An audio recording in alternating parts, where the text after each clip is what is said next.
અમરેલીમાં. તો આ મારો પહેલો બ્લોગ છે, જોઈ રહ્યા છો, અને તમને આજ ખાટુ શ્યામ દાદાના દર્શન કરાવશું.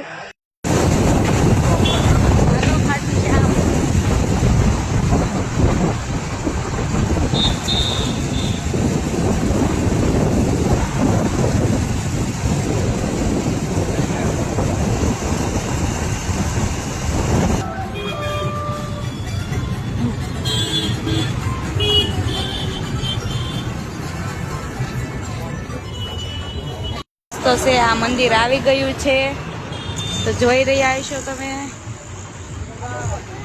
તો મંદિરનો નજારો આ બહારનો સીન છે. અંદર જઈને હું તમને આ ખાટુ શ્યામનો મંદિર છે, અંદર પ્રવેશ કરવાનો રસ્તો છે. જો મારો અક્ષ જઈ રહ્યો છે, ખાટુ શ્યામ દાદાને ગુલાબ ચડે છે.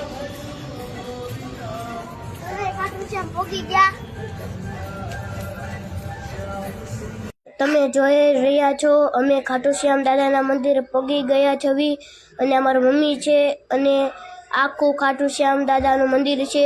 અને આ ફાઇનલી અમે પગી ગયા ને આખો નજારો જોઈ રહ્યા છો. અને મારા પપ્પા છે, અને મારા પંકજ કાકા, અને અમારા મમ્મી. તો આ હું છું, અને આગળ અમે નીકળી જવાના છીએ ટૂંક સમયમાં. તો જય શ્રી ખાટુ શ્યામ દાદાની જય.